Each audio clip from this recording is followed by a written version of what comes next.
power purchase agreements in Alberta are a big thing these days. And that basically what they are is a big corporation, like maybe a bank, agrees to buy electricity directly from the developer of a wind or solar farm.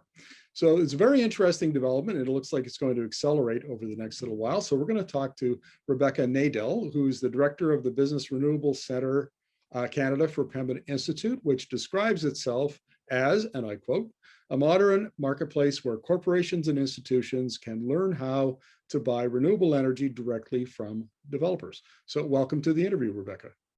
Hi, thanks so much. Well, look, why don't we start with the basics? What is a power purchase agreement? Yeah, you bet. So there's a couple of ways that renewables can be procured, and a power purchase agreement is one of those. So essentially, when you're buying renewables, you're buying the renewable attributes or the environmental attributes that come with that. And so a contract stipulates how that flow happens, that the environmental attributes flow from the developer to the buyer in that contract. And so you're essentially enabling that flow and ensuring that the environmental attributes are unique. And so there's a couple of ways that it can be done. You can have on-site options for procuring renewables, like a PPA.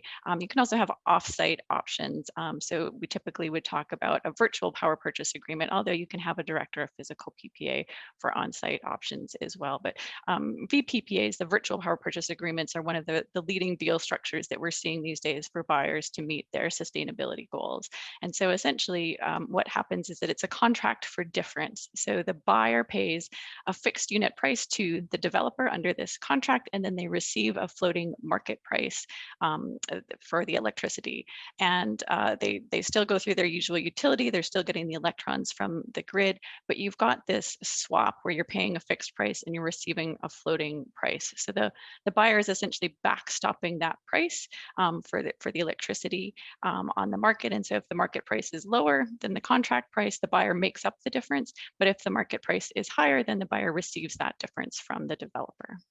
Gotcha. So there's an agreement between the developer and let's say our bank, and the bank gets the benefit of the emissions credits, we'll call them, because they're buying clean energy, not coal, not gas, but low emission, zero emission electricity. And whatever they pull off the grid, they just it's credited towards their account. Exactly. Yep. Okay, so what kind of players are doing this? I mentioned banks because a few of those have been done in Alberta, but who else is doing it?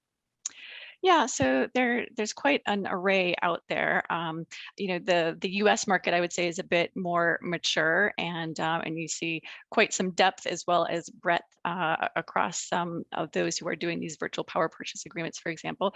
But fundamentally, it's corporate players and then institutional or government buyers as well. So that at the highest level, those are sort of the buckets. I would say with the Canadian players, you've got a mix of sectors represented. So early deals by, say, TELUS, for example, but energy companies have gotten into the game. TC Energy did a large deal in 2019. Just last week, Shell announced a 100 megawatt project or a deal that they're doing. So like you said, banking, RBC is a real leader. They announced a deal last year. And then just this week, it's been a busy last couple of days. In fact, the bakery company Bimbo Canada announced a deal for actually a pair of deals for 50 megawatts. And so that enables them to cover 100% of their electricity demand in the country. So yeah, a pretty wide swath. Now, do we know how many PPAs have been done in Alberta per year? And is that information available? So it is coming. So the Business Renewables Centre is about to release its Canadian deal tracker. And so what this is essentially a compilation of the corporate deals that have been done in Canada. So sort of a one-stop shop to visualize how many deals, how big of deals are we talking about, those that have been publicly announced over the last several years. So they have to be in Canada, they have to be in the public domain, they have to be new projects so that each time you're creating additionality into the market, you have to have a distinct buyer and a distinct project developer in order to qualify here. So again, the corporation or the buyer is an off-taker for a developer's solar or wind farm. They could be taking all of the capacity, they could be taking part of the capacity. So indeed, those are what's included on our deal tracker. And yeah, we're definitely seeing some growth over the past couple of years. now I've seen material come through on a number of these deals, and some of them are quite large, hundreds of millions of dollars. What kind of, do we have an idea of cumulatively how much the investment we're talking about and how much per year?